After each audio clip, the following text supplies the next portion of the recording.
Bonjour à toutes et à tous et bienvenue à ce webinaire intitulé, vous le savez bien puisque vous êtes inscrit présentiel, distanciel, comment transformer son offre de formation en levier d'attractivité, un sujet évidemment d'actualité au moment où nous revenons, j'ai envie de dire à la normale, mais avec une configuration qui a évolué dans tous les établissements d'enseignement supérieur. Il faut repenser ces programmes à la lueur de ce qu'attendent les étudiants, mais également à la lueur des contraintes auxquelles sont confrontés les établissements, des contraintes technologiques, d'organisation, parfois de quête de sens et de volonté des personnels, qu'ils soient profs ou supports. Bref, on l'a vu, les challenges sont nombreux pour toutes celles et ceux qui font face à cette transformation sans précédent que nous connaissons.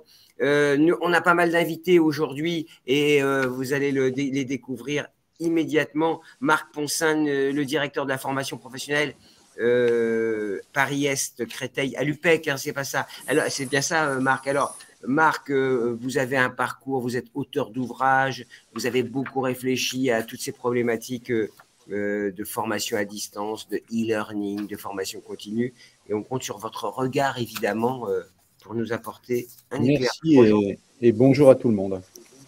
Un livre, rappelez-nous l'ouvrage que vous aviez écrit. Donc, il est sorti il y a 2 ans chez Duno, qui s'appelle Du présentiel au e-learning efficient. Comment développer de la formation professionnelle à distance, qui est le sous-titre. On peut se dire qu'on aura des réponses à nos questions avec un titre comme celui-là. J'essaierai en tout cas. Voilà, et toutes les questions évoluent beaucoup en ce moment. Virginie Achard, doyenne déléguée de la faculté à l'EM Normandie. Je crois que c'est plus précisément si vous êtes basé sur le campus du Havre. Bonjour Virginie. Bonjour à tous, oui, tout à fait. Et ce qui est bien, c'est qu'avec l'EM Normandie, alors pour le Normand que je suis, je sais que il y a 10 ans, c'était la Smart École. Et puis la transformation, vous l'avez engagée peut-être là où on en parlait moins à l'époque. Oui, ben on poursuit notre réflexion avec le projet Qualia, hein, donc je vous en parlerai tout à l'heure, mais effectivement, on est en pleine réflexion sur les modalités d'apprentissage. Et Qualia et le métaverse. Vous nous direz ça parce que je sais que votre patron, il aime bien le métaverse. Oui. Et pour l'anecdote, c'est lui qui m'a fait découvrir le métaverse. Je ne savais pas à l'époque ce que c'était. C'est lui qui m'a dit, on va se lancer dans le métaverse. Donc, grâce à lui, j'avais l'air moins bête. Éric Savatero, bonjour Éric et bienvenue de l'école, l'EPF, l'école d'ingénieurs qu'on connaît bien, qui a déménagé depuis peu de temps d'ailleurs. Tout à fait, qui est à Cachan depuis le début janvier. Ouais. J'allais dire à Sceaux, mais c'était le monde d'avant. Ça y est, c'est fini. C'était le monde d'avant, effectivement. J'oserais pas dire que c'était le monde avant le numérique, c'est pas tout à fait vrai, mais c'était le monde d'avant, effectivement. Éric, comment vous dire merci parce que vous remplacez une collègue qui devait représenter l'EPF et vous venez témoigner sur cette transformation. Et merci d'être avec nous. Et Colia Guiguet, qui est en haut à droite sur mon écran, mais peut-être ailleurs sur le vôtre, de Panopto, qui est notre partenaire sur cette opération. Bonjour Colia, un petit welcome message pour commencer. Oui. Bonjour à toutes et à tous. Je crois que c'est le 3e webinaire qu'on fait avec, 3e ou 4e même avec Campus Matin, donc on est vraiment friand de ce genre d'échange. On est une société étrangère, donc c'est bien de rentrer un peu au contact de la communauté pour savoir ce qui se dit, ce qui se fait, mais aussi pour apporter un peu notre patte d'expertise par rapport à ce qu'on remarque à travers le monde. Pour un petit historique donc de Panopto, très rapidement, faut qu'on retourne en 2007 à sa création. Donc moi, personnellement, je venais tout juste de débuter l'université. Et si on doit parler on va dire, d'enseignement à l'ancienne, en 2007, pour moi, le meilleur moyen d'apprendre, c'était d'aller dans une salle de classe, écouter un professeur pendant 1 heure, 2 heures, prendre un maximum de notes et espérer que j'ai bien écrit. Et puis, si pour X raison, j'ai raté mon cours et j'ai mal fait mes notes, ben voilà, j'étais vraiment, on va dire, en termes de ressources, j'étais vraiment limité au livre et à ce que j'avais écrit. En même temps, en 2007, dans l'autre coin du monde, il y a 2 professeurs à l'université de Carnegie Mellon aux États-Unis qui étaient justement en train de développer ce système de captation et de diffusion de cours.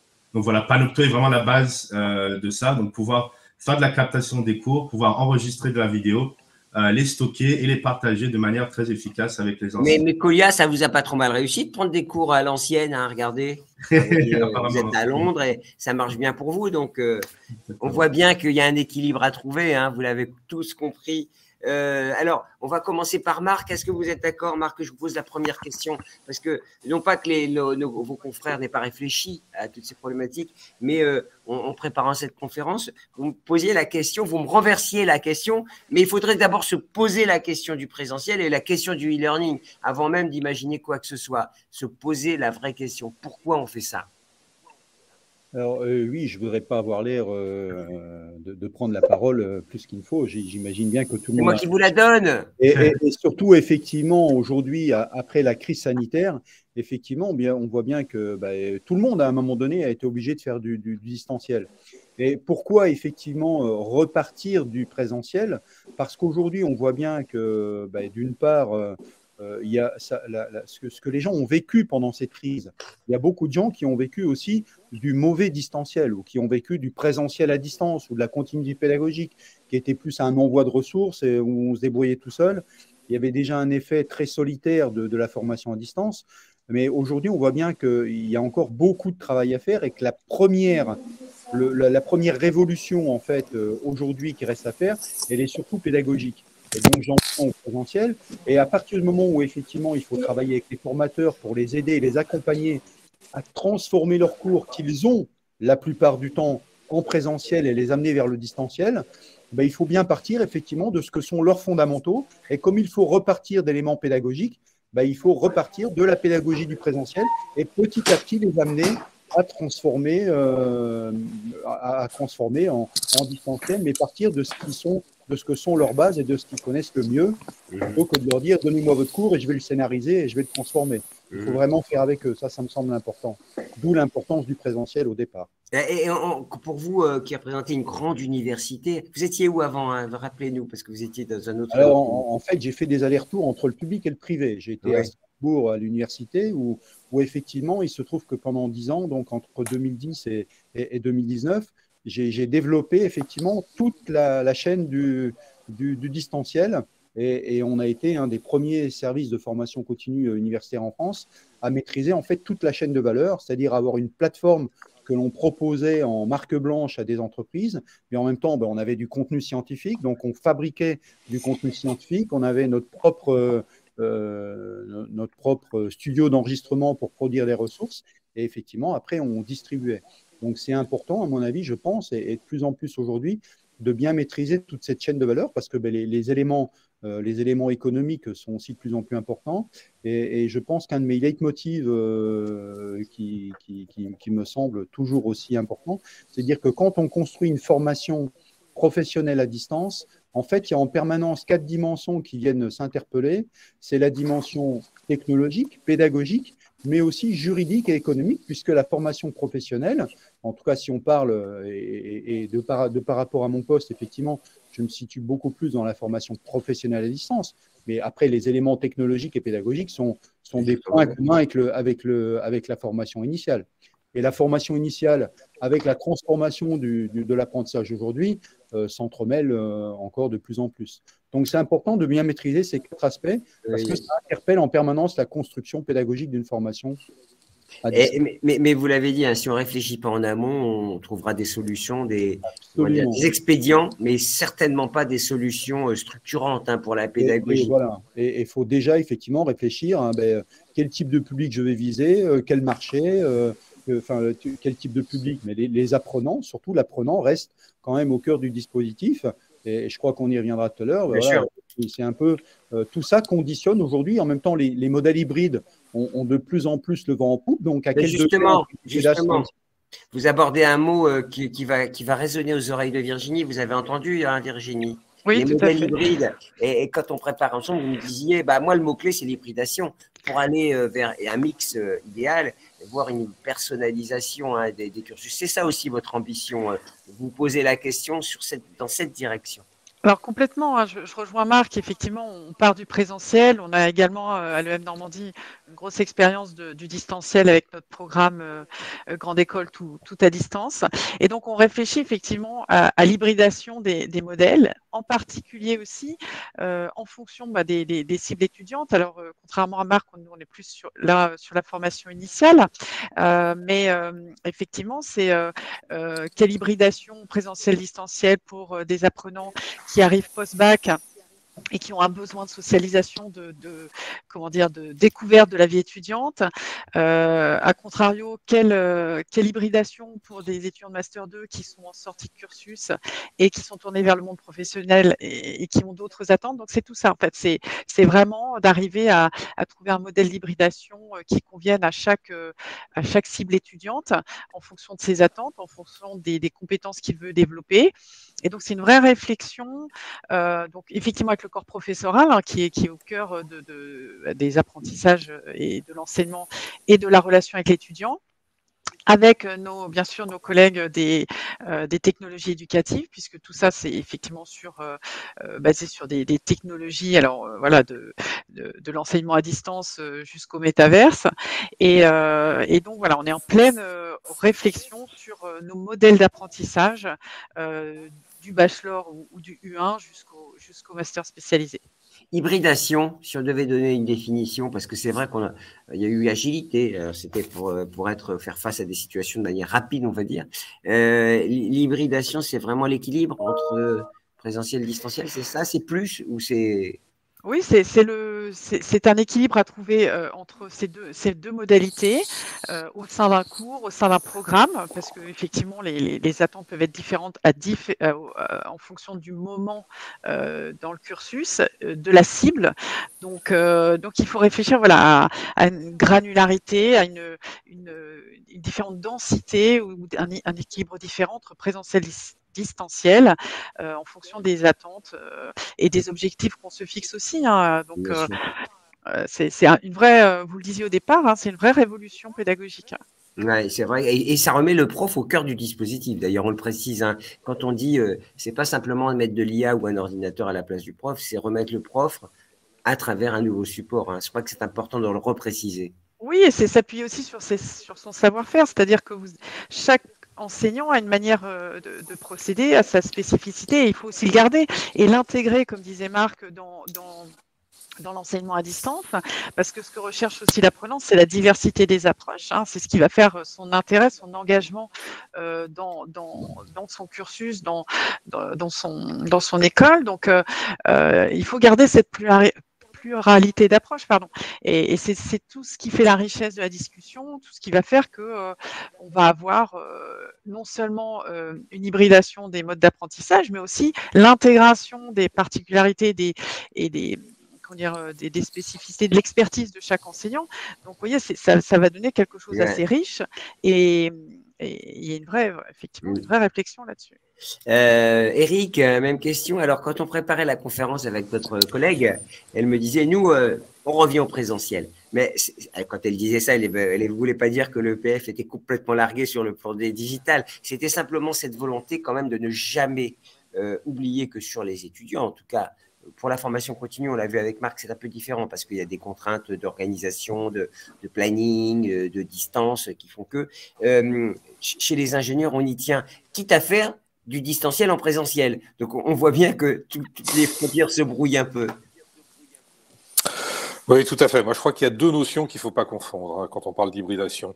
Il y a une première notion, effectivement, on vient de l'évoquer, qui est présentielle par rapport à distanciel, donc l'utilisation des moyens numériques. Et c'est sûr que la crise sanitaire nous a effectivement secoué, je dirais, et nous a obligés à nous mobiliser autour des nouveaux outils numériques. Alors, à titre d'exemple, à l'EPF, on avait commencé à faire une salle que j'ai appelée une salle commodale, qui nous permettait d'enseigner à distance et d'enseigner avec une jauge d'étudiants présents dans la salle et une autre partie évidemment à distance. Et on avait fait ça avant la crise sanitaire de façon expérimentale pour voir un peu comment ça fonctionnait, pour former nos enseignants. Et on avait prévu de se déployer complètement sur l'ensemble de nos 3 campus à l'EPF en à peu près 3 ans. La crise sanitaire est arrivée et on s'est déployé en 3 mois. Et aujourd'hui, toutes nos salles d'enseignement fonctionnent comme ça. Et ça marche. Ça a nécessité un petit… Donc ça marche. Premier constat, ça marche. Bon, ça a nécessité je dirais, la mobilisation de quelques moyens financiers, mais ça, c'est un détail. La deuxième notion qui me semble hyper importante quand on parle d'hybridation, c'est la notion de synchrone-asynchrone. Donc, synchrone, vous enseignez à un instant donné devant les étudiants, et les étudiants ont accès à la ressource professorale. Et asynchrone, ils vont travailler en autonomie. Et pour moi, ça, c'est une notion qui est hyper importante. C'est-à-dire qu'aujourd'hui, dans la scénarisation de nos unités d'enseignement, on essaye de prévoir grosso modo 80% de temps synchrone et 20% de temps asynchrone. L'idée pour l'étudiant, c'est d'être capable de travailler à partir de n'importe où. Donc ça, effectivement, le numérique remplit la fonction, mais aussi n'importe quand et quand l'étudiant est disponible pour travailler. Et là, on a effectivement cette notion d'asynchrone, où il faut que l'étudiant ait des éléments de formation, qu'il puisse accéder à ces éléments en différé, parce qu'il n'est pas forcément disponible. Il y a des notions de travaux en groupe où il faut qu'il y ait une somme d'étudiants qui soient disponibles à un instant donné. Donc ça, c'est extrêmement important. Et aujourd'hui, quand on fait cette scénarisation, on essaye de regarder ça sous les deux volets, synchrone, asynchrone, et puis présentiel, distanciel. Et c'est sûr que le numérique est employé dans les deux cas de figure, parce que dans le cas de l'asynchrone, ben effectivement, c'est l'accès à des ressources pédagogiques, c'est l'accès à des bases de données, c'est l'accès à tout un tas d'informations, et l'asynchrone, évidemment, va se faire principalement à distance. Alors, cela dit, aujourd'hui, avec notre nouveau campus, on constate que les élèves préfèrent venir à l'école pour bosser, tout simplement parce qu'ils ont accès à des moyens numériques super performants qu'ils n'ont pas forcément depuis leur chambre d'étudiants. Et puis, ils ont la cafétéria. Mais Plus envie de se alors voir. bon, ils ont envie de se voir, ça c'est hyper important. Le fait que les étudiants aient envie de se voir et envie de se retrouver, surtout après les 2 années qu'on a vécues, c'est quelque chose de fondamental. J'aimais beaucoup ce qu'a dit en préparant cette conf du distanciel en présentiel. Ça veut dire qu'on se balade en fait sur le campus, mais ce qu'on veut, c'est une fluidité dans le mouvement. Hein. Je crois qu'on soit sur les campus. Absolument. Je crois que c'est surtout ça. Colia, alors vous êtes la vision techno. Pour autant, attention au tout techno. On a bien compris que tout ça respecte une sorte de réflexion, une vraie maturité sur l'approche. Après, je pense qu'il n'y a pas forcément c'est pas forcément présentiel versus distanciel. Et comme l'a très bien dit Eric et d'autres, c'est voilà comment arriver à bonifier son expérience présentielle à distance. Donc là, on rentre dans les thématiques synchrone, asynchrone. On rentre dans les thématiques comment les étudiants aiment apprendre. Est-ce qu'un étudiant est dans ses capacités complètes à comprendre une thématique juste en ayant écouté et vu un thème. Donc, les recherches disent qu'il y a que 5 ans, on retient que 50% de l'information qu'on entend, on écoute. Ensuite, il y a différentes jauges, donc les différentes informations avec lesquelles on a pu interagir. Là, on monte dans les 70% et les informations qu'on a pu présenter comme thématique, on rentre dans les 95%. Donc, tout ça pour dire quoi? Que à Panopto, nous, quand on développe donc justement nos différentes fonctionnalités, c'est vraiment l'étudiant qui est vraiment au cœur du sujet. L'enseignant, bien sûr, pour pouvoir mettre à disposition ces ressources-là, mais c'est vraiment l'étudiant et vraiment comprendre les meilleurs moyens pour ces étudiants d'apprendre et comment on peut mettre à disposition ce type d'outillage. Donc, par exemple, la soumission de devoirs vidéo à Panopto, qu'on a vu qu'il a remplacé certains examens dans certaines universités pendant le confinement, mais voilà, vraiment bonifier son expérience. L'engagement, l'engagement, c'est important. C'est digital, c'est pas forcément digital, ne veut pas forcément dire plus de présentiel. C'est bonifier l'expérience d'apprentissage dans et l'engagement. Alors, c'est très bien parce que vous avez devancé mes questions, mais c'est très, très bien scénarisé notre histoire, je vous le dis tout de suite. Hein. On est en plein dans la révolution digitale. Marc, quand on préparait, alors Eric a dit 80-20, on est bien d'accord. Marc me disait, quand on réfléchissait tous les deux, on échangeait, il faut au moins 20% de synchrone. Ça veut dire qu'il est loin de vous. Ça veut dire qu'il y a une sorte de vision qui est différente selon les perspectives et peut-être selon les termes qu'on emploie. Alors Marc, comment vous fixez-vous la bonne jauge?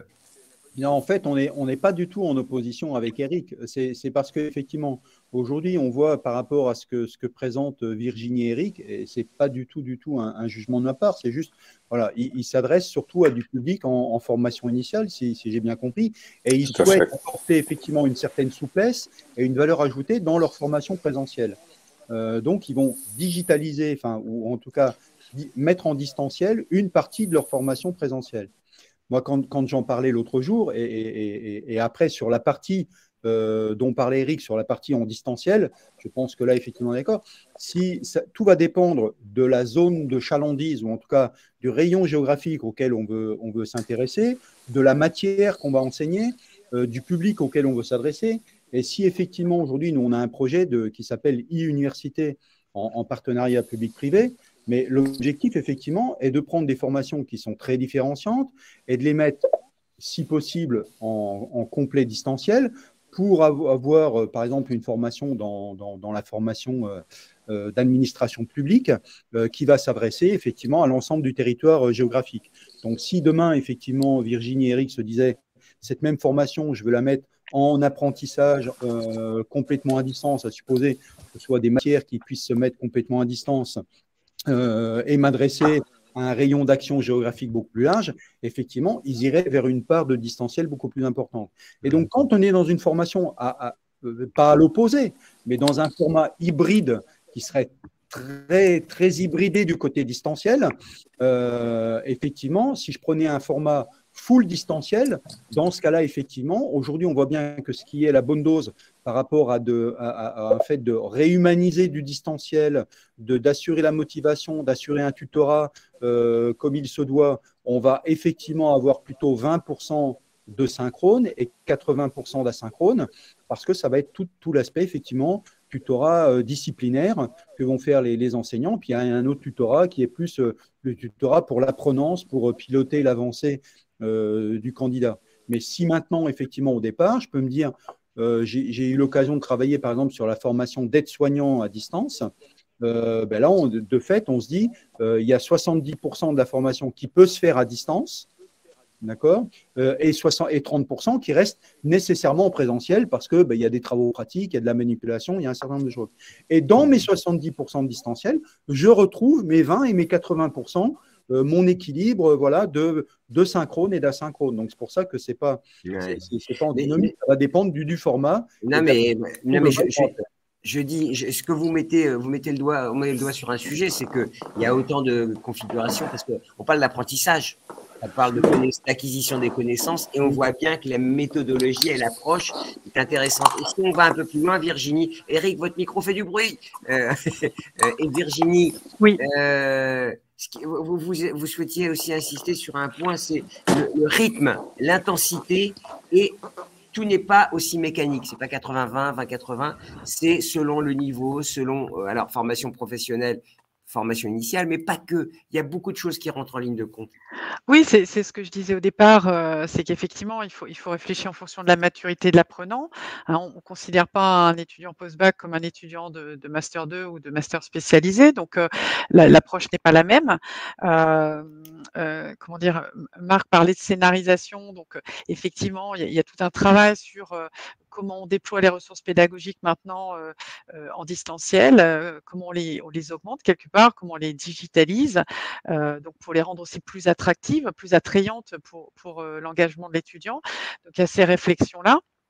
Et nous, ce qu'on souhaite aussi, grâce à toutes les technologies liées à l'intelligence artificielle, au traitement de la donnée, c'est pouvoir aussi proposer aux étudiants des contenus complémentaires en fonction de leurs appétences, de leurs objectifs professionnels, et donc d'enrichir les cursus, voilà, d'offres de formation complémentaires en fonction de leurs attentes, grâce donc au traitement de la donnée, puis à l'intelligence artificielle. Donc ça aussi, ça fait partie du projet et de la réflexion sur les nouvelles modalités d'apprentissage. Oui, moi j'aimais aussi le mot rythme et intensité et séquence. Tout ça pour dire que, y compris dans la synchrone ou dans le synchrone d'ailleurs, il y a toujours cette impérieuse nécessité de réfléchir à l'acquisition des connaissances, à l'engagement de l'étudiant par rapport à ses connaissances. Et c'est ça qui exige sans doute un peu plus de réflexion et de mise en œuvre. Oui, puis de l'impliquer dans son apprentissage. C'est-à-dire que quand il est actif, effectivement, il est toujours plus motivé. Et les sciences de l'éducation, hein, la neuropédagogie montre qu'effectivement, l'étudiant retient davantage. Donc, on a tout intérêt à aller vers ces pédagogies-là. Et donc les déployer le plus possible. Ce qui a bien marché en distanciel pendant la crise, parce qu'il fallait garder l'étudiant engagé, hein, c'est les travaux en petits groupes, hein, sur les plateformes. On pouvait les regrouper faire des travaux de groupe à distance. Quand ça a bien fonctionné sur des petits groupes. Et ça, par exemple, on réfléchit aussi. On parlait de synchrone, d'asynchrone, mais c'est une modalité qui, en distanciel, a permis l'engagement des étudiants. Donc voilà, il y a tout un tas de possibilités qui s'offrent à nous, hein, devant. Alors, mais avec le métaverse, il n'y aura plus de problématique. Tout le monde sera synchrone, puisqu'on sera dans un truc virtuel. Donc, c'est bien ça. Oui, alors le tout virtuel, ça c'est encore une autre question, hein. Je pense qu'effectivement, il faut avoir de la modération dans tout ça. C'est une autre forme, une autre possibilité d'apprentissage qui est complémentaire à toutes nos modalités existantes. Et on pourra mettre de l'apprentissage dans le métaverse, effectivement, sur certaines parties de cursus ou pour certains cursus. Voilà, c'est un paramètre qui rentre en plus, hein, dans la réflexion. En tout cas, c'est un peu flippant, hein, parce que si c'est un avatar qui apprend à notre place. Oui, alors l'avatar fait peur, hein, au sens, effectivement. Colia, c'est parce que vous êtes la jeunesse, hein, c'est vous, hein, qui représentez, vous êtes plus jeune que nous, donc vous vous dites, mais non, mais ils sont ringards, le métavers, ça va être bien. En tout cas, ce qu'on constate, excusez-moi cette petite pique, ce qui est important quand on parle de digital, c'est une simplicité d'usage. User-centric, vous parlez de l'étudiant au cœur du dispositif, c'est qu'il faut que ce soit très simple, et c'est ça qui donne de la valeur, justement. C'est quand c'est très simple et très fluide en matière d'usage. Exactement ça. Et je pense que c'est le plus souvent pensé. Et je pense en France, puisque dans d'autres pays, on a vraiment plus l'enseignant au cœur du dispositif en France. Dans d'autres pays, c'est vraiment, on va dire, l'expérience étudiant qui est favorisée. Et après, les enseignants doivent se battre. Je ne sais pas quel est le juste milieu exactement. Mais c'est ça. Et pour avoir un discours un peu plus large aussi, et pour revenir à ce que disait Marc tout à l'heure sur entre guillemets, les 4 piliers d'un apprentissage à distance, je pense que de toute façon, pour parler du pilier économique, je pense qu'il n'y a pas de choix que d'avoir cette évolution d'un côté plus distanciel à travers le plus de temps passe. Je m'explique. D'un niveau coût. Donc, à niveau infrastructure, on voit vraiment de plus en plus, avec la démocratisation de l'information, tout le monde peut aller sur YouTube pour apprendre quelque chose. Et donc, ça génère, et ça, c'est ce qu'on a remarqué, ça génère vraiment un plus gros enthousiasme des personnes qui habitent dans des zones rurales ou même des adultes qui ont envie de se développer plus loin, ce qui est bien pour l'éducation en soi, parce qu'il y a de plus en plus de personnes qui sont curieux pour faire on va dire des formations plus abouties et continuer leur éducation. Mais ça pose un problème sur les coûts d'infrastructure dans les écoles. C'est ce qu'on a remarqué. Pas que pour les écoles, mais aussi un coût pour les étudiants. Un étudiant qui habite en zone rurale et qui lui maintenant doit aller déménager à Paris, se payer un studio et devoir aller à l'école, faire des allers-retours tous les jours, il y a forcément cette question économique à se poser aussi. Et je pense qu'on va revenir sur ce. Non, mais alors, je vais vous dire une chose, c'était la question d'après. C'était une question, moi j'aimerais savoir, celles et ceux qui sont repris, Marc, Virginie, Eric, trouver les moyens et les solutions aux problématiques nouvelles, aux enjeux, aux défis, aux challenges que vous devez relever. C'est des investissements importants. Est-ce que, au fond, ça doit être pensé parce que le risque est de se planter, évidemment, investir massivement sur des nouvelles solutions. Comment on prépare cela pour justement avoir les bons outils? Eric, vous voyez cligner des yeux. Cette question est sensible à l'EPF? Parce que j'imagine que c'est important en fait, avec les campus. Votre campus, vous l'avez pensé digital? Oui, tout à fait. Tout à fait. Alors, oula, j'ai un retour là. Moi, Ok. Alors, j'ai toujours le retour, donc je ne sais pas ce qui se passe. Allez, tout le monde coupe son micro. Voilà, bah écoutez, j'ai coupé mon haut-parleur, comme ça j'ai plus de retour. Ouais, donc je disais, effectivement, les investissements, c'est quelque chose d'essentiel, hein. Comme je le disais tout à l'heure, on avait prévu un plan d'investissement sur 3 ans et la crise sanitaire a fait qu'il a fallu effectivement investir sur 3 mois pour qu'on soit capable d'assurer une bonne continuité pédagogique. Donc ça, effectivement, on avait l'agilité pour le faire et puis on avait la trésorerie pour le faire, donc ça s'est bien déroulé. Et heureusement surtout qu'on avait anticipé cela, parce qu'on n'aurait pas prévu depuis pas mal de temps, effectivement, cette évolution numérique dans nos pratiques d'enseignement. On n'aurait pas été capable de déployer quoi que ce soit, parce que ça s'improvise pas comme ça en quelques semaines ou même en quelques mois. L'apprentissage de ces outils, c'est quelque chose d'important. La formation des enseignants, c'est quelque chose d'hyper important.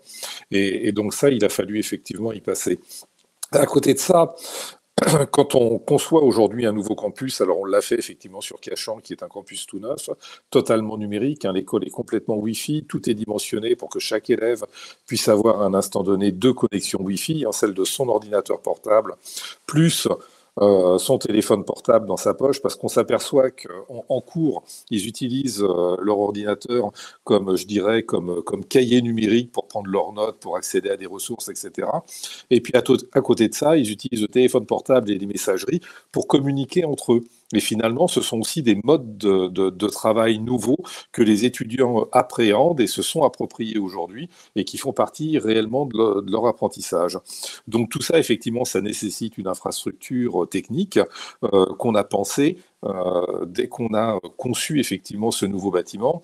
Et en ce moment, on est en train de concevoir un 4e campus à Saint-Nazaire et on le conçoit également en tant que campus numérique avec l'ensemble de ses ressources, bien évidemment. Il y a plein de questions qui arrivent, hein, je les poserai, vous inquiétez, ne vous inquiétez pas, évidemment. Et nos intervenants peuvent y répondre, d'ailleurs, personnellement, s'ils considèrent qu'ils ont un élément de réponse à apporter en direct, en live. Hein, c'est ça l'intérêt. L'investissement, on l'a compris, c'est important.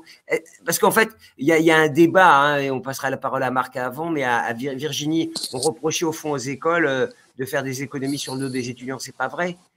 C'est des investissements majeurs, en fait, qu'il faut Oui, repenser. je rejoins Eric, hein. Effectivement, les investissements pour équiper les salles en matériel d'enseignement à distance, bon, ça représente effectivement un investissement majeur.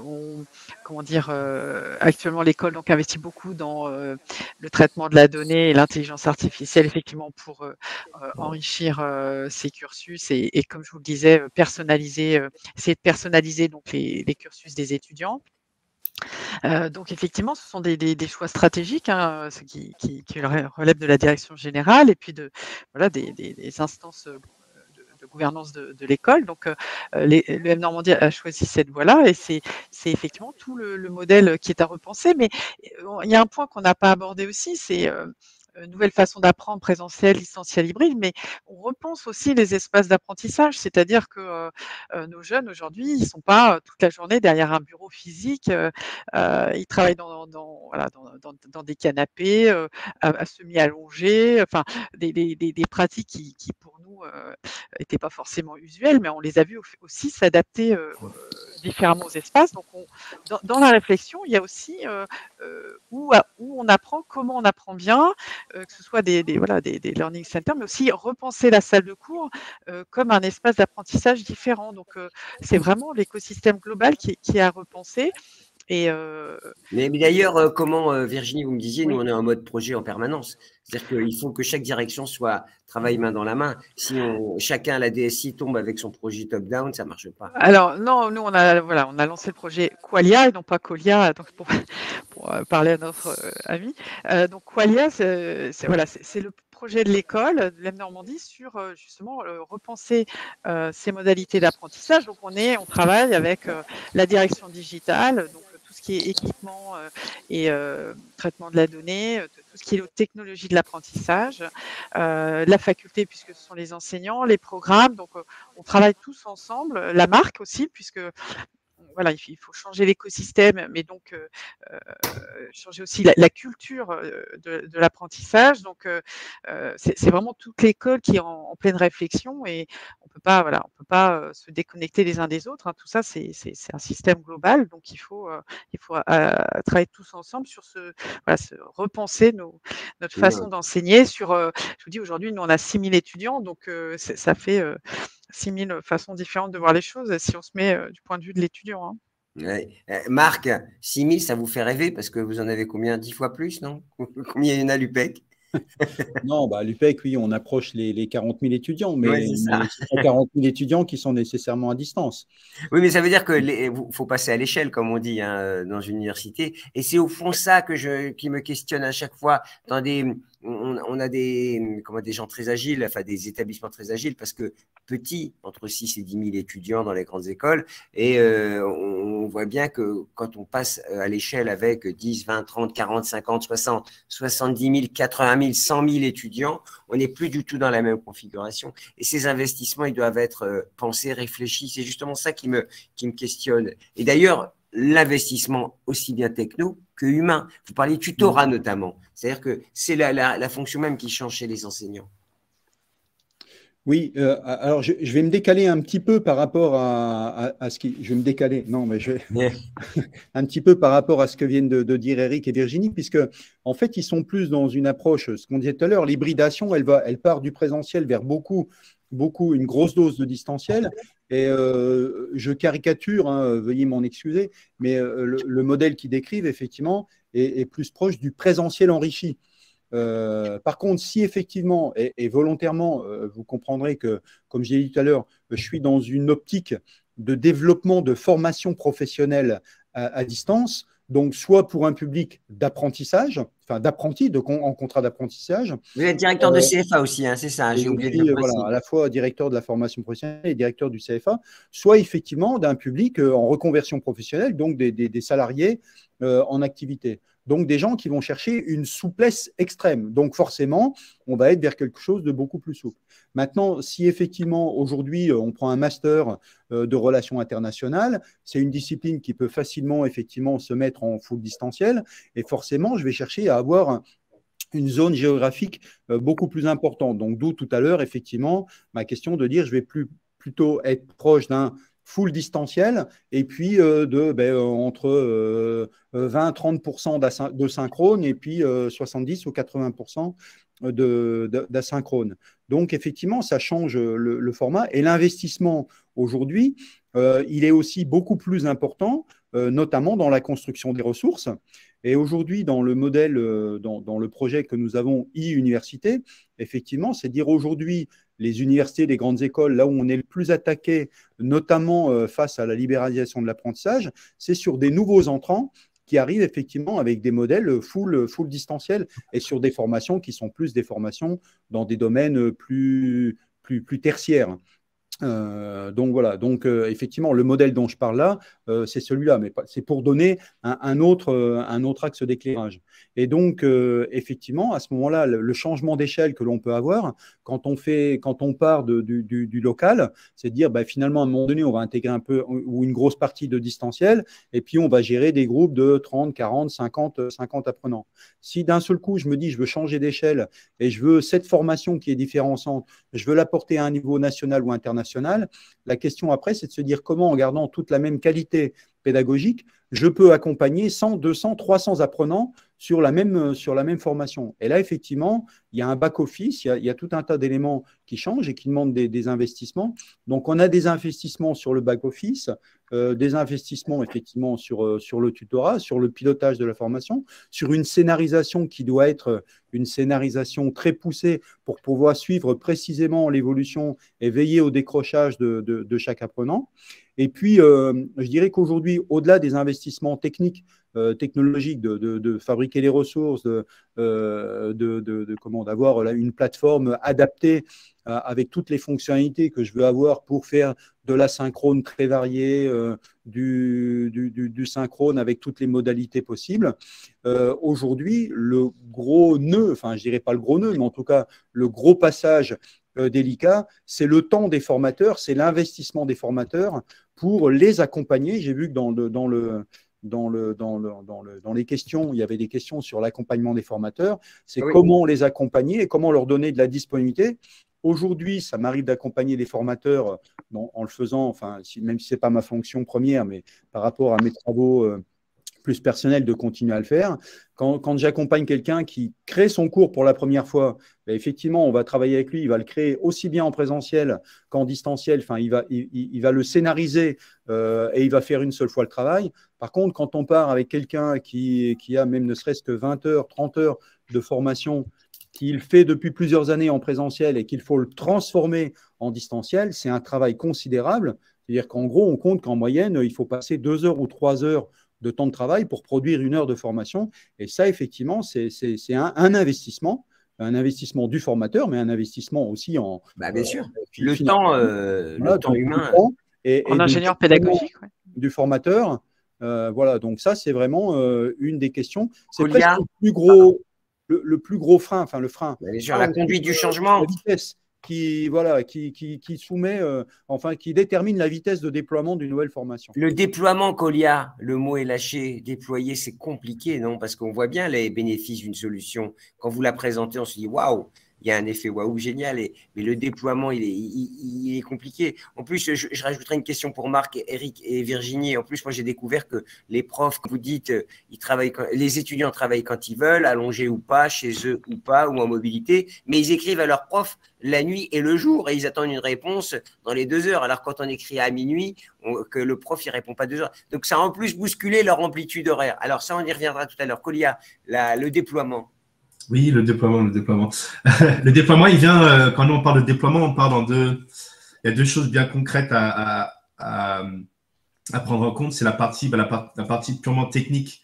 Comment on déploie une solution, quel serveur il va falloir, qui c'est qui va la mettre en place, toute la partie technique. Mais cette partie-là, j'ai envie de dire, c'est la moins préoccupante. En tout cas, même avec Panopto, on a une solution cloud et la plupart des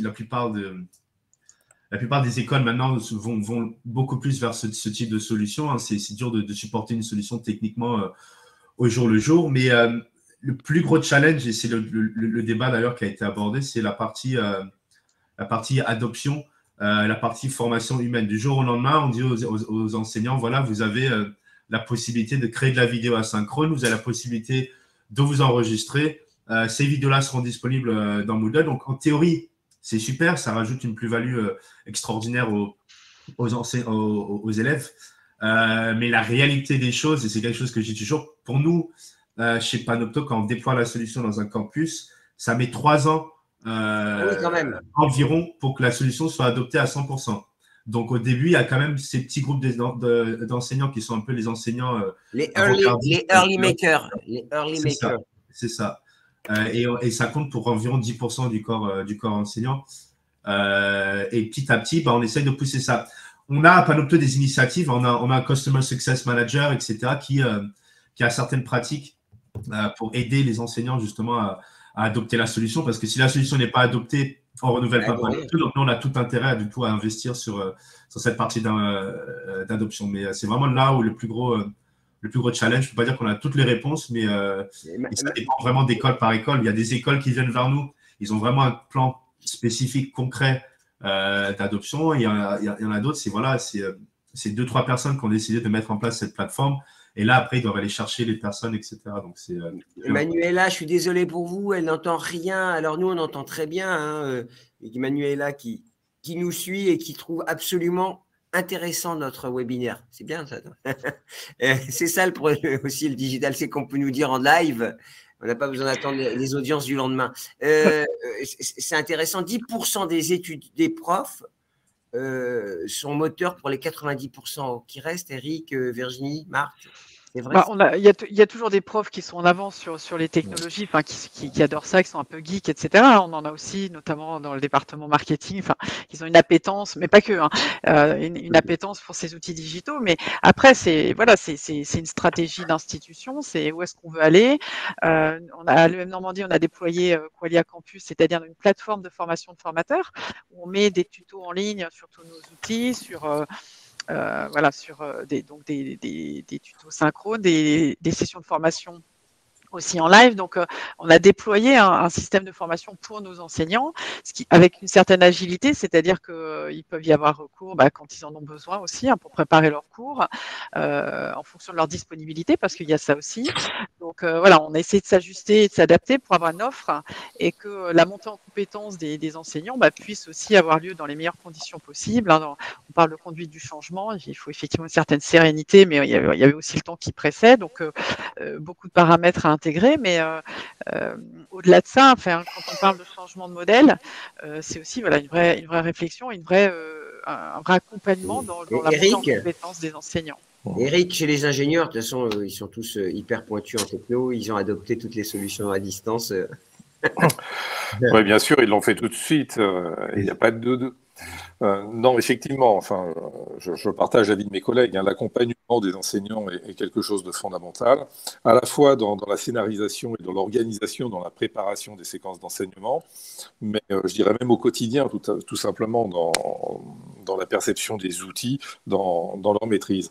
Alors c'est pour ça qu'à l'EPF, on a créé aussi, dès le départ, et encore une fois bien avant la crise sanitaire, une cellule de réflexion qui s'appelle d'innovation pédagogique numérique, où on emploie à temps plein 2 ingénieurs pédagogiques qui réfléchissent effectivement sur l'utilisation de ces nouveaux outils, qui mettent en place des démonstrateurs et qui ont en charge également la formation de nos enseignants sur ces nouveaux outils, qui vont les accompagner dans la prise en main de ces outils, dans la scénarisation des cours, etc.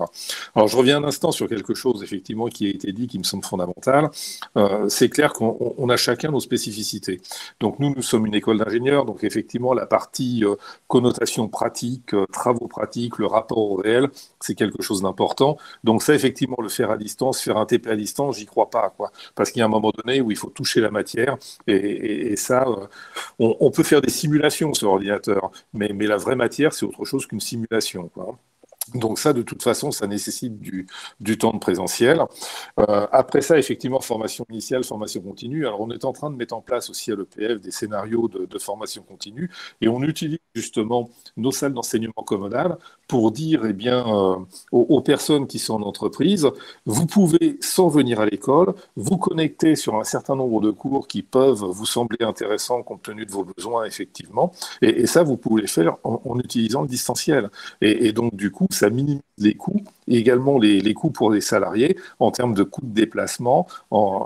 Ils peuvent assister à 1h30 de séance d'enseignement, une fois par semaine, par exemple, depuis leur bureau.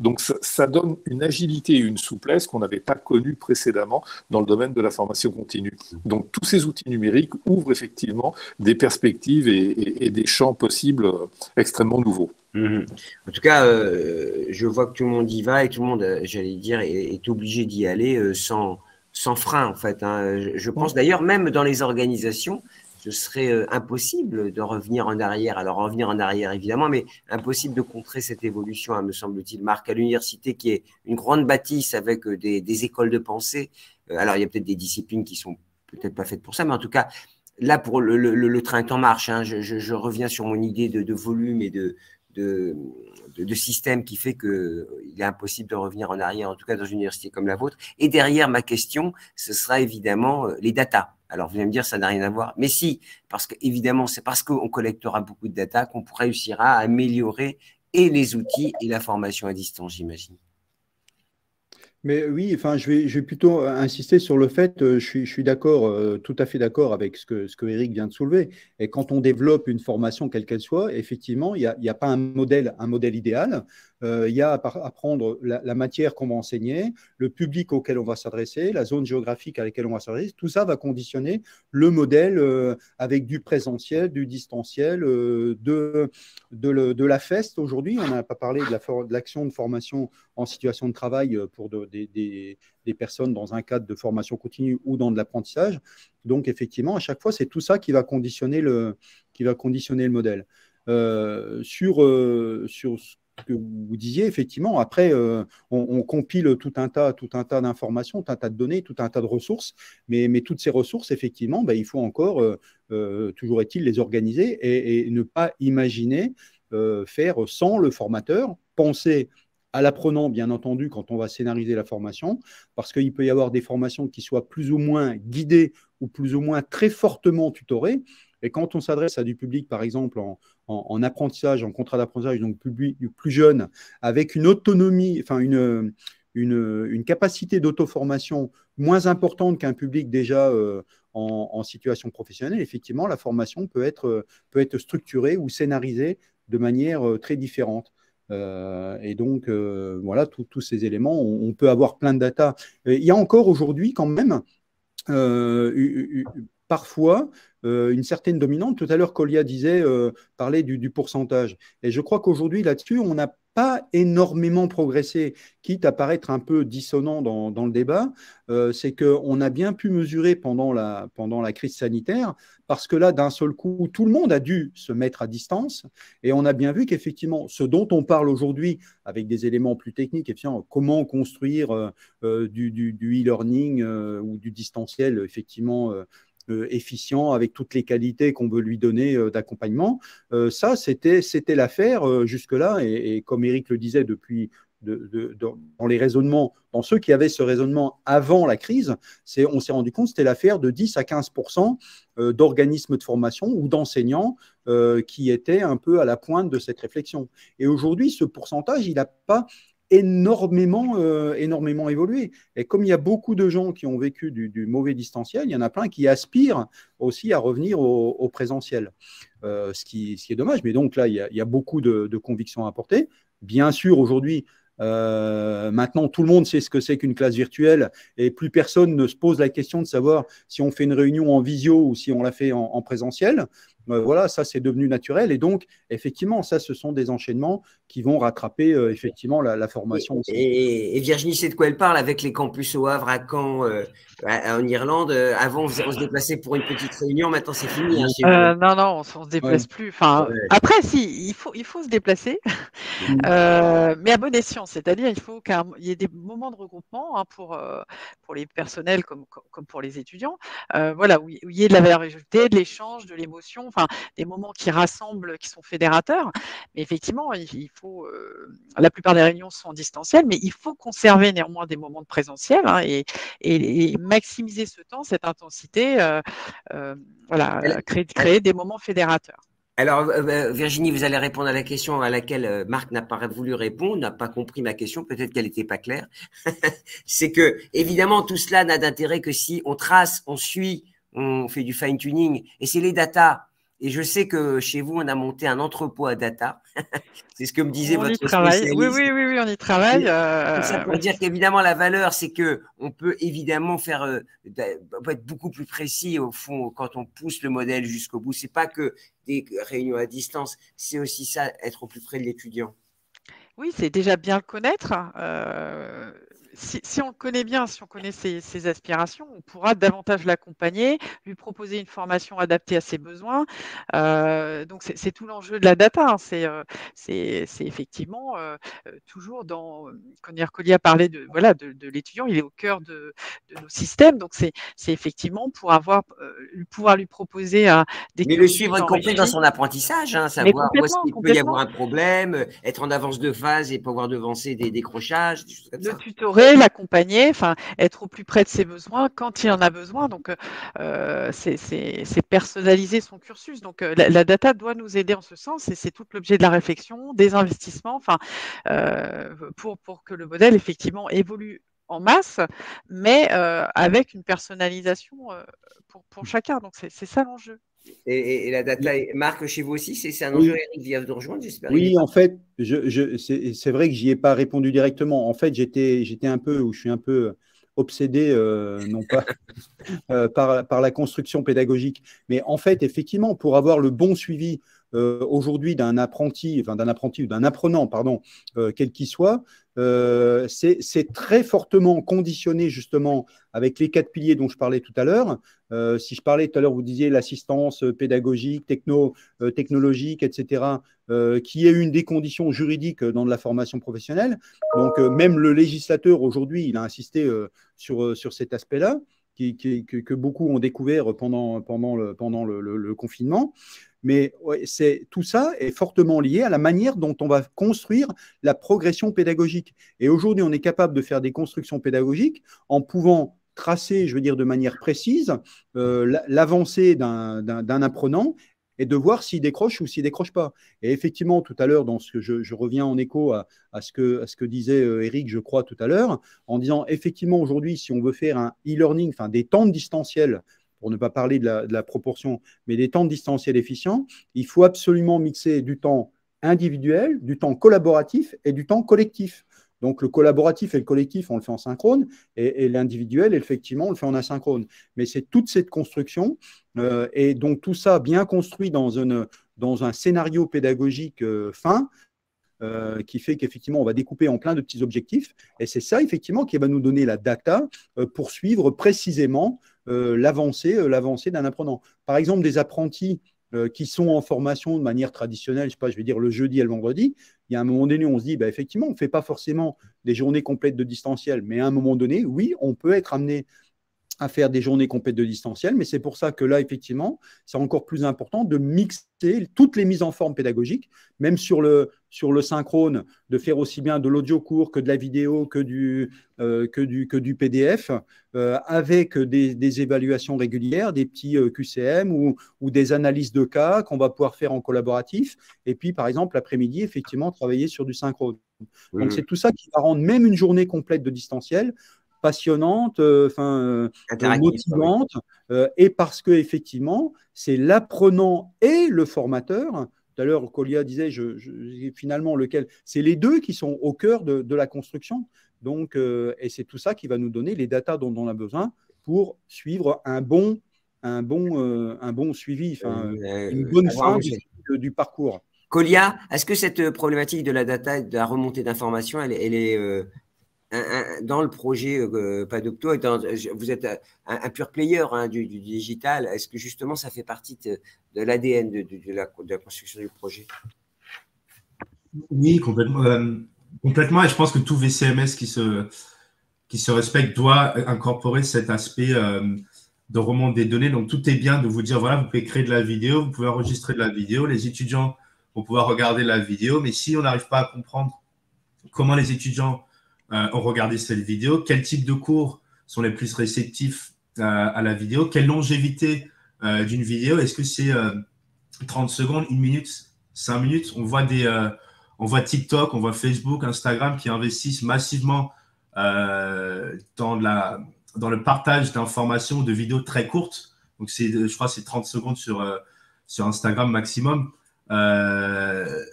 Donc, cette information permet aussi de la remise en question un peu et ça remet un petit peu tout ce qu'on a évoqué aujourd'hui, mais comment pas juste répéter le présentiel à distance, mais adapter ces informations aux nouvelles générations, mais aussi aux nouvelles manières de faire. Donc oui, dans Panopto, on peut effectivement avoir l'information qu'il faut pour…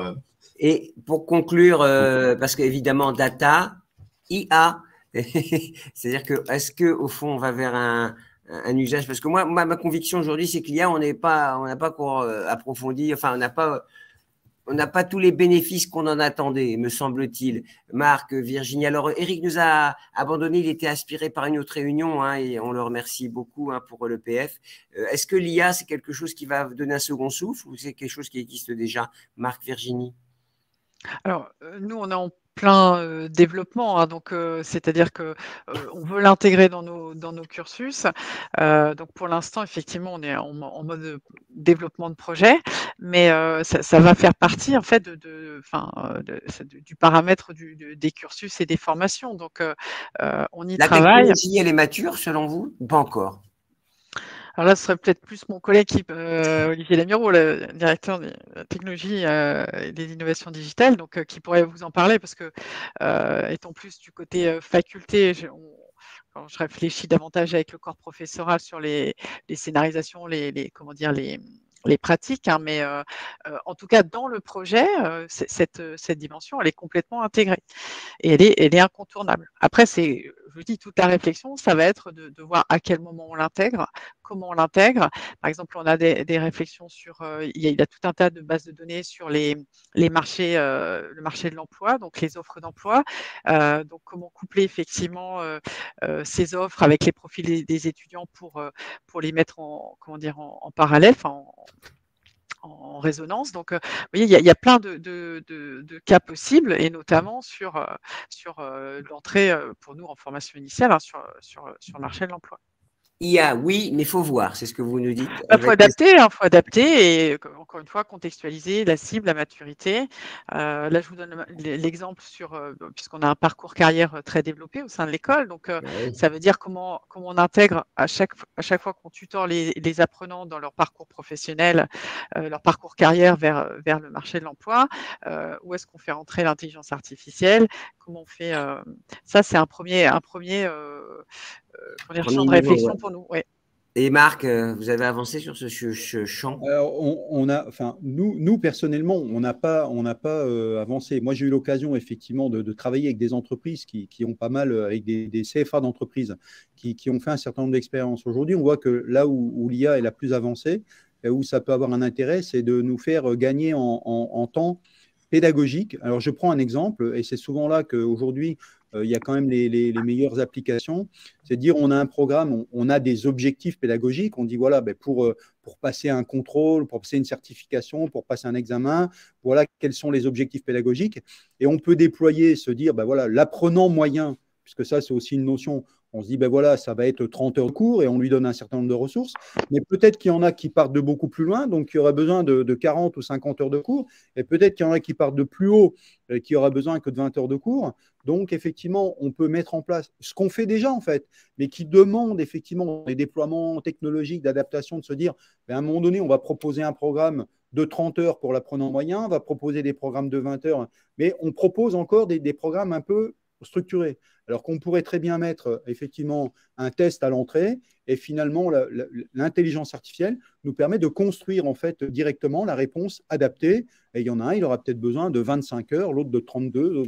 Voilà. Donc ça, effectivement, ce sont les plus belles applications que j'ai pu voir, en tout cas, et les plus belles, un apport intéressant dans l'adaptation à l'apprenant.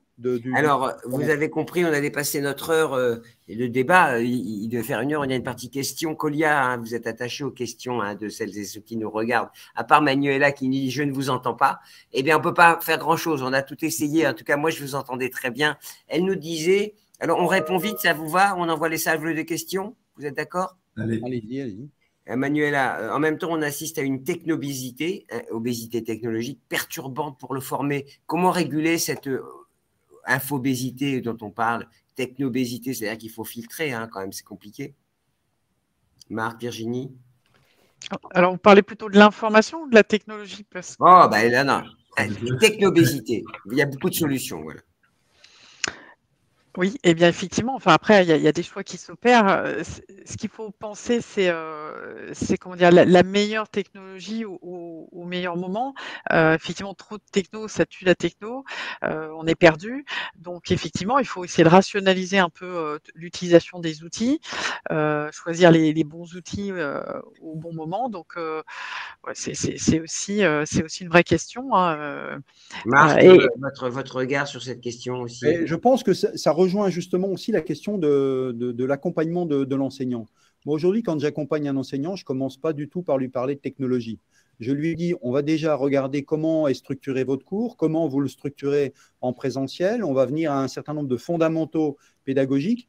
Et on se dit maintenant, vous voyez, ça, par exemple, ça pourrait se mettre sous cette forme-là. Ça pourrait se mettre sous cette forme-là. Ça pourrait se mettre… Voilà. Et puis là, il faut intégrer, il faut découper en plein de petits objectifs, etc.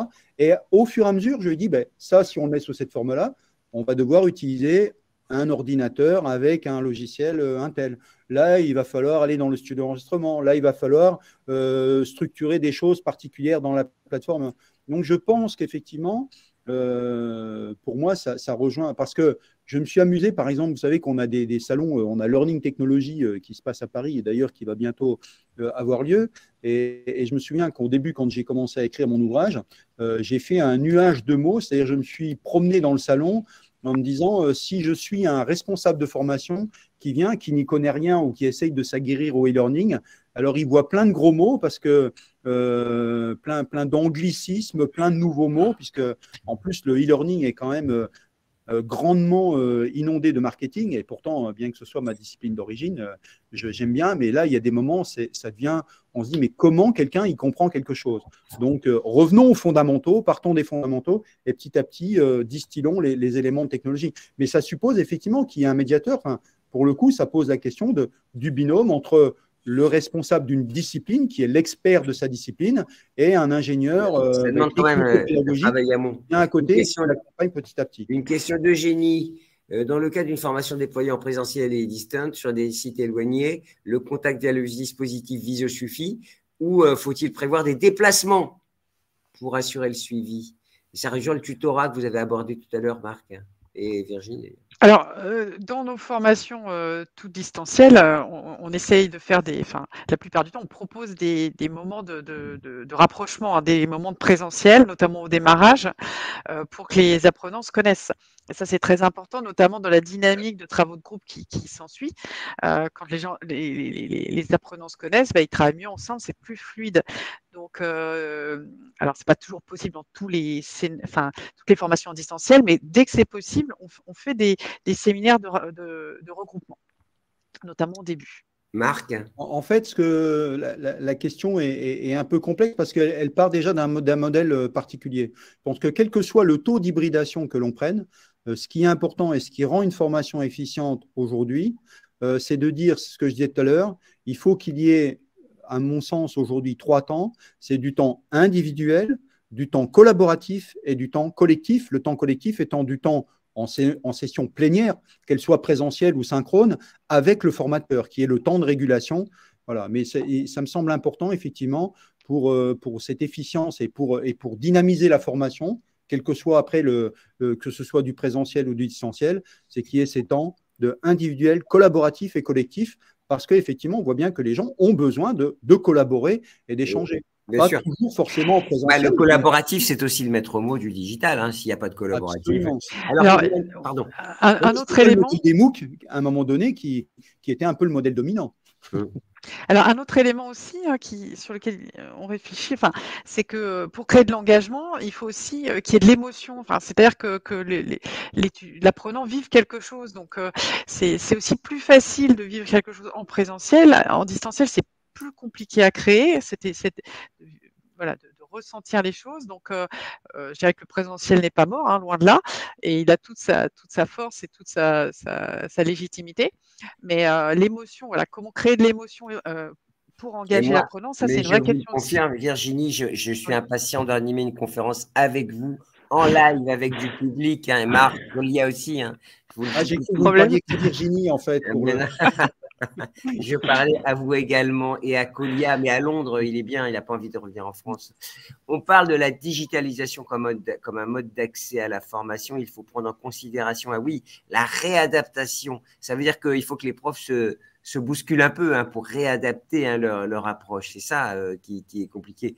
Et c'est ce que je comprends en creux de la question de Redouane. Oui, c'est ce que disait Marc. Hein, il faut scénariser son cours. L'enseignement distanciel est différent de l'enseignement en présentiel. Donc, il faut travailler effectivement le rythme pour engager les séquences, voilà, les ressources. Donc, c'est effectivement, on en parlait à un moment donné, hein, un temps d'investissement pour le formateur. C'est une nouvelle façon d'enseigner. Donc, c'est une nouvelle approche de son métier. Ça ne remet pas en cause son savoir, mais la façon de le transmettre, la façon d'engager les étudiants, il faut repenser l'approche.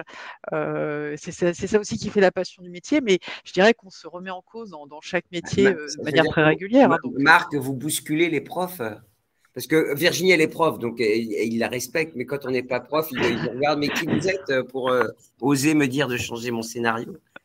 Non, mais après, il y a la légitimité de la personne qui intervient, que ce soit moi ou que ce soit quelqu'un d'autre. Effectivement, s'il y a un ingénieur pédagogique, je travaille aussi bien. Il m'est arrivé, par exemple, souvent de développer des formations en médecine.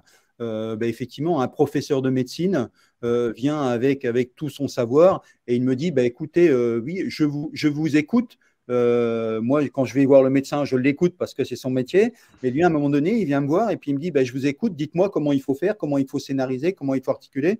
Voilà, c'est une question de Ah oui, de mais je me légitimité. souviens toujours de cette anecdote du chirurgien pour sa salle d'opération qui avait appelé vous savez, les mécaniciens d'un paddock de Formule 1 D'accord. pour la gestion des gestes, parce que entre le Mhm. pansement, l'opération, et en fait, il s'est rendu compte qu'il y avait des partages. Donc, les pratiques peuvent être partagées, y Ouais, ouais. compris par les non-spécialistes. Pardonnez-moi cette anecdote, mais je la trouve très édifiante par rapport à tout ça. Colias, vous ne saviez pas qu'on allait parler de Formule 1, hein? Non, je suis pas prêt. Alors, Martial nous pose une question pour l'Afrique. Comment, bah oui, mais on reboucle avec toutes les questions. Comment créer l'émulation? Et on se rend compte que euh, c'est compliqué de susciter cette émulation. Il faut travailler sur des scénarios, hein, c'est Et ça. c'est ça, enfin, j'entends bien ce que disait Virginie tout à l'heure. C'est vrai que sur l'aspect émotionnel, c'est beaucoup plus difficile à recréer en full distanciel. Mais souvent, j'insiste en disant, mais c'est faute de connaître justement toutes les solutions techniques, toutes les solutions pédagogiques qui peuvent exister. On peut, c'est pas non plus, mais parfois, effectivement, j'ai envie de dire, même le distanciel, dans certains, dans des développements distanciels, peut être même plus efficient que du présentiel. Et en tout cas, on peut reconstituer on peut reconstituer beaucoup de situations plus Et Mais effectivement. c'est peut-être effectivement plus compliqué, Tout à fait. plus énergivore. Enfin, voilà, Absolument. c'est recréer. Je partage votre point de vue, mais effectivement, ça va être en termes de ressources, ça va être beaucoup plus Oui, ça va être, euh, et c'est prenant. beaucoup plus exigeant dans la Oui, réflexion en amont et dans la bien sûr, construction en amont, complètement. bien sûr. et donc plus coûteux aussi, Un selon. stylo suffit pour faire son cours à l'ancienne. Après, là, il faut quand même déployer les outils derrière. Et la vitesse Alors, d'apprentissage. j'ai même le stylo, enfin même des fois l'aura du prof suffit, c'est-à-dire Ah ouais. qu'il arrive encore, bah, c'est de plus en plus rare Ah, il y a qu'un des prof stars, arrive hein. Il y a des stars, hein. sans Mm. support. Et- Arriver sans support en e-learning, ça me paraît un peu plus compliqué. Donc bon voilà, il peut y Ah ben avoir moi, quelques écarts. ouais, il m'est arrivé d'accompagner des profs, des spécialistes, par exemple, un prof de droit public dernièrement, je lui dis, bon, ben voilà, on va essayer déjà de reconstituer votre cours, comment vous le faites en présentiel. Mais il m'a dit, j'arrive en présentiel, voilà, je sais que ce matin, je vais parler pendant 2 heures de tel sujet. Et il a structuré sa pensée. Ça ne veut pas dire qu'il n'est pas un bon pédagogue. Il a structuré sa pensée, il s'est dit pendant 2 heures, mais il connaît tellement bien son sujet. Par contre, effectivement, et ce que je disais souvent à mes ingénieurs pédagogiques que j'avais par ailleurs, je leur dis considérez le fait que ce prof n'a eu aucune construction pédagogique en amont. Il me dit, mais c'est pas possible. Il dit, mais au sens construction pédagogique, au sens, si on se dit même en présentiel, on pourrait demander à un formateur, et c'est ce qu'on apprend quand des gens font des cursus de formateurs, en disant, je vais construire une fiche de séquence, en disant, ben voilà, je vais commencer par une méthode pédagogique où je vais commencer par faire un exposé, après je vais donner un texte, ils vont étudier, après je vais faire de l'échange, etc. Donc on peut scénariser, mais en distanciel, on est obligé de faire ce scénario aussi détaillé, donc c'est plus exigeant.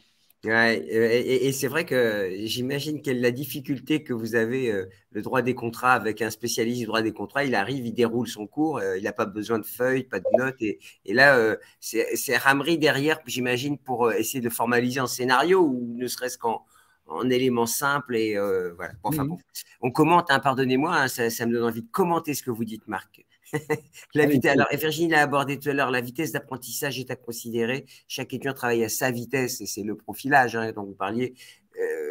Donc, il faut comment réunir tous ces possibles avec une proposition agile pour que chacun trouve son compte. Bah, on a répondu en partie à la question avec l'IA, avec le suivi, avec le peer-to-peer, avec les étudiants, j'imagine. Et tout Avec le fait que les étudiants, enfin de mettre à disposition des étudiants sur nos plateformes les ressources qu'ils peuvent consulter à tout moment. Donc effectivement, chacun se connecte à son rythme, des ressources, mais voilà, qui sont enrichies, qui sont propres, qui sont agréables à utiliser, avec des sessions aussi d'auto-évaluation qui motivent l'étudiant. Donc voilà, c'est aussi tout ça en termes de alors, ressources. qu'en est-il des formations comodales hybrides lorsqu'un groupe assiste en distanciel et l'autre en présentiel? D'abord, c'est possible, ça?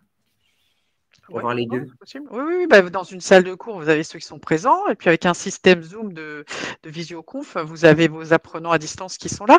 Et on l'a eu encore, malgré le retour en présentiel, hein, quand vous avez des étudiants qui avaient le Covid, ils avaient la possibilité de suivre le cours à distance. Donc, on a encore fait du comodal jusqu'à récemment, parce que voilà, pour que l'étudiant puisse suivre son cours. Donc, c'est encore voilà, une autre pédagogie parce que là, il faut à la fois animer en présentiel tout en gardant engagés les étudiants à distance.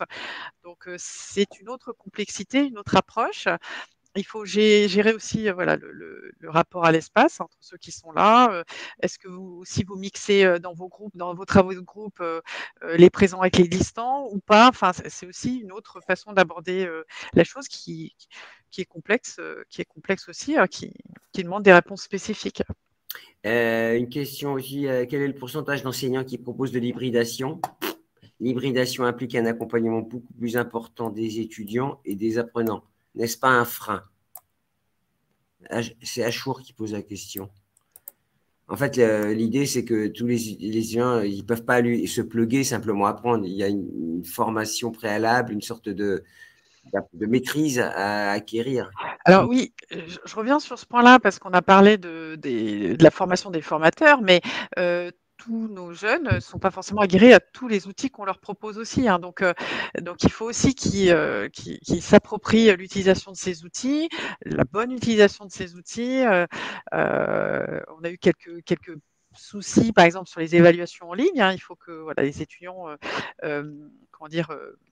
se trompent pas d'espace de dépôt, etc. Donc, l'apprentissage de toutes ces technologies, bien qu'on ait des digital natives, elle se fait aussi du côté des apprenants parce qu'on a des outils spécifiques avec des règles de fonctionnement spécifiques et autres, de multiples outils. Donc, voilà, l'appropriation de toute cette technologie, elle est aussi de notre côté à permettre de manière aisée aux apprenants. Ouais, c'est super. 1h15 qu'on est ensemble et j'ai l'impression qu'on a à peine effleuré le sujet, mais il faut lire le bouquin de Marc. Redonnez-nous le titre. Du présentiel au e-learning efficient ou comment développer une formation professionnelle à distance chez Duno. Chez Merci Duno. pour la pub. Mais non, mais Marc, vous nous avez apporté un regard d'expert et je vous en remercie. Virginie, merci beaucoup. Merci à vous. Le Normand que je suis, évidemment, ne peut qu'être heureux d'avoir une Normande, y compris à distance, même si c'est... Oui, mais je vous invite sur nos campus. Enfin, vous y venez régulièrement. Mais, oui, je suis déjà allé. Kolia, how are you? How do you feel after this moment? Very good. C'est toujours là. Je crois qu'on a dit pas mal de choses intéressantes et qui nous éclairent un peu plus, hein, même s'il y a encore beaucoup à éclairer. Effectivement. Je pense que c'est toujours la question et je pense que voilà, on en reparlera pendant très longtemps, et peut-être dans un autre webinaire d'ailleurs. Ah bah, on se donne rendez-vous, on se donne. Alors, nos collègues d'enseignants n'évoluent pas ou peu dans leur pratique à vouloir aller trop vite. Ah, il y en a qui disent qu'ils s'épuisent. Alors, Denis nous disait, par manque de temps, nos collègues n'évoluent pas ou peu dans leur pratique à vouloir aller trop vite, tout le temps, sans donner du temps. Nos collègues s'épuisent. Eh ben, nous, on ne veut pas qu'ils s'épuisent. Non, mais c'est une vraie question. On parlait du temps de formation, du temps d'investissement dans ces nouvelles ressources. Il faut pas nier la question. C'est un vrai enjeu. Et c'est un vrai investissement. Kolia nous a dit 3 ans le temps d'adoption d'une solution, ce qu'il a constaté. En plus, c'est mondial ce regard. Vous balayez le monde avec Panopto, donc c'est un regard qui est large. Exactement. Pour arriver aussi près des 100% que possible, ça ne sera jamais 100%, mais pour arriver aux 80-90% d'adoption, c'est ce qu'on a remarqué en moyenne, c'est 3 ans. Il y a plus, il y a moins, mais voilà. Donc, il ne faut pas le voir comme un échec si une solution n'est pas adoptée à plus de 50% la première année. On nous remercie, ça veut dire qu'on a été pas mal, je crois. Merci Marc, merci Virginie, merci. On remercie Eric, votre confrère de l'EPF, hein, qui a dû s'absenter. Et merci à tous. Évidemment, ce webinaire sera en replay et sur tous les réseaux sociaux, sur les sites. Il y aura un papier qui sera fait, qui sera une synthèse sur Campus Matin. Voilà. Bonne journée à tous et puis vivement. Merci à vous. Quand même. Hein. À bientôt. Au revoir.